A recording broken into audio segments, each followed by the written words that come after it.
लापतागंज में कुछ समय पहले ये चंद्रकला नाम की एक औरत बच्चों को मुफ्त में शिक्षा देने के लिए गांव में आई थी। गांव में कई सालों पहले एक सरकारी स्कूल बंद कर दिया गया था। कारण उस गांव में विकास का ना पहुंचना था। इसके बाद वो औरत कुछ दिनों से बच्चों को पढ़ा रही थी उस खंडहर स्कूल में जो काफी समय पहले से बंद था।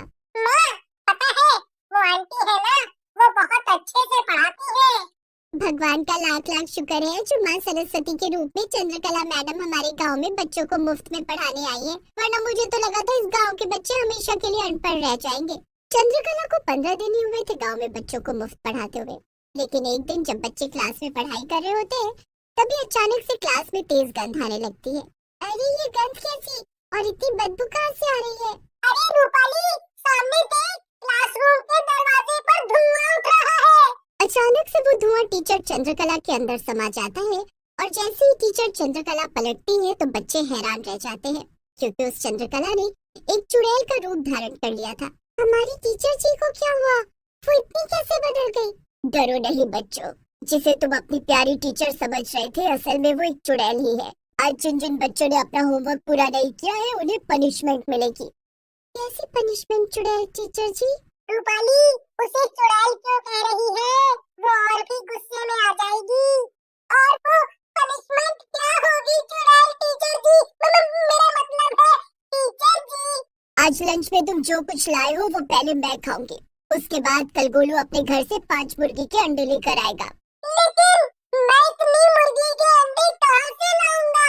ठीक है, फिर आज रात में मैं तुम्हारे घर आकर तुम्हारे साथ तुम्हारे माता पिता को भी मार डालूंगी। चुड़ैल की बातें सुनकर गोलू डर जाता है और डरते हुए चुड़ैल टीचर से कहता है, नहीं नहीं टीचर जी, आपने मुझे जो पनिशमेंट दी है मैं वो पूरा करूंगा। गुड, अब बारी रूपाली की। चलो रूपाली को क्या पनिशमेंट दी जाए? टीचर जी, जो आप कहो। क्या मैं यहाँ खड़ी हो जाऊँ इस बेंच पर? ये सब पनिशमेंट तो पुरानी हो चुकी है। मैं रूपाली को कुछ ऐसी पनिशमेंट देना चाहती हूँ कि वो उस पनिशमेंट को कभी भूल ही ना पाए। और वो क्या पनिशमेंट है चुड़ैल टीचर जी? मैंने सुना है तुम्हारे पिताजी मुर्गियाँ बेचते और खरीदते हैं। चलो अच्छा है, मेरा खाना तो अब हर रोज तुम ला कर दोगी। मुझे हर रोज तुमसे एक मुर्गी चाहिए। अगर तुमने मुझे रोज मुर्गियाँ लाकर नहीं दी तो मैं तुम्हारे पूरे परिवार, दादा दादी, मम्मी पापा और तुम्हें एक मुर्गी बना दूंगी। फिर चारों पांचों हर वक्त पूरे गांव में घूमकर करते रहना। जी टीचर जी, जैसा आप चाहें, हम सभी अपनी अपनी पनिशमेंट के लिए तैयार हैं। लेकिन आप हमें सजा मत दीजिएगा, हम अपनी पनिशमेंट को अच्छी तरह से पूरा करेंगे। इतना कहने के बाद सभी बच्चे अपने अपने घर आ जाते हैं। गोलू और रूपाली काफी चिंता में थे कि आखिर वो चुड़ैल के लिए अंडे मुर्गी से कैसे लेकर आए। अब अगले दिन क्लास में गोलू चुड़ैल के कहे मुताबिक अंडे लेकर पहुंचता है और रूपाली क्लास में पहुंचती नहीं। बच्चों, कल की पनिशमेंट तो याद है ना तुम्हें?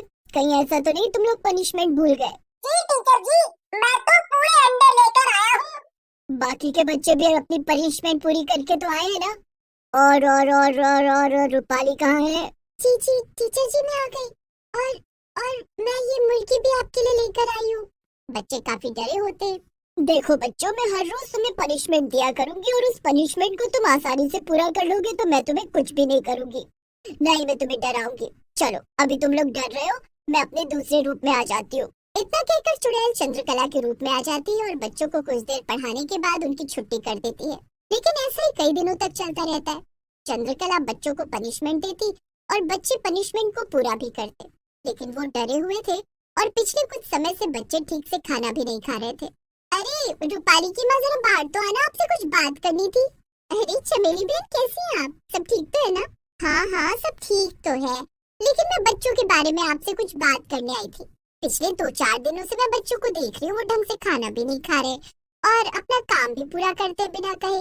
मैं बस आपसे ये पूछने आई थी कि ऐसा रूपाली के साथ भी है? अरे चमेली बहन, कैसी बात कर रही हैं आप? रूपाली तो ढंग से खाना ही नहीं खा रही है और रात को डर कर उठ जाती है, पूछने पर रोने लगती है और मुझे गले लगा लेती है। मुझे तो कुछ, कई बच्चों को टीचर ने मारा तो नहीं? मैंने इस बारे में रूपाली से बात की थी, लेकिन उसने कहा कि उसे पढ़ाई का कोई प्रेशर नहीं है और ना ही उसे टीचर ने कुछ कहा है। हो सकता है बच्चों पर कोई ऊपरी बाधा हो। बच्चे ही हैं, किसी ऐसी वैसी चीज पर पैर रख दिया होगा। हम कल ही बच्चों को अपने गांव से बाहर तांत्रिक बाबा के पास लेकर चलेंगे जो झाड़ फूक करते हैं। हाँ हाँ, तुम बिल्कुल ठीक कह रही हो चमेली बहन, हम ऐसे ही करेंगे। इतना कहने के बाद चमेली अपने घर आ जाती है और गोलू को खाना खिलाकर सुला देती है। अगले दिन में बच्चे स्कूल जाते हैं और उस चुड़ैल की डिमांड पूरी करते हैं। हर दिन चुड़ैल बच्चों के काम से कोई ना कोई गलती निकाल कर उन्हें पनिशमेंट देती और पनिशमेंट के बदले वो बच्चों से खाने पीने की चीज मंगवाती और उनके ही घर में चोरी करवाती। ऐसा ही काफी समय से चल रहा था, लेकिन चंदा और चमेली छुट्टी वाले दिन अपने बच्चों को लेकर तांत्रिक बाबा के पास पहुंचते हैं। बैठो बहन, मुझे पता है तुम दोनों यहाँ क्यों आए हो और ये मासूम से बच्चे क्यों डरे हुए हैं। अलग निरंजन, मैं सब जानता हूँ। लेकिन हमने तो अभी तक आपको कुछ बताया भी नहीं बाबा। बाबा पर शक ना कर बच्ची, बाबा जो बोल दे वही बात होती है सच्ची। बाबा अब आपको सब कुछ पता ही है तो बताइए ना, हमारे बच्चे इतने डरे और घबराए हुए क्यों हैं? हमारे ही नहीं बल्कि गांव में और भी बच्चे हैं, वो भी काफी दिनों से डरे और सहमे हुए हैं। वो कुछ बता भी नहीं रहे कि उनके साथ आखिर हुआ क्या है। अपनी अपनी माँ की बात सुनकर रूपाली और गोलू अपनी अपनी माँ को कसकर पकड़ लेते हैं। तभी तांत्रिक हवन में लाल सिंदूर डालता है और अपनी आंखें बंद करके मंत्र पढ़ने लगता है। और कुछ देर बाद जब वो आंखें खोलता है तो जोर से चिल्ला उठता है, अनर्थ, अनर्थ हुआ है। इस औरत को आप सभी ने गांव में पनाह दी है। वो औरत ही डायन है, चुड़ैल है, वो एक बुरी शक्ति है। मैं कुछ समझी नहीं बाबा, आप कहना क्या चाहते हैं? जो औरत कुछ समय पहले बच्चों को मुफ्त में शिक्षा देने आई है, दरअसल वो औरत कोई साधारण औरत नहीं बल्कि एक चुड़ैल है, चुड़ैल।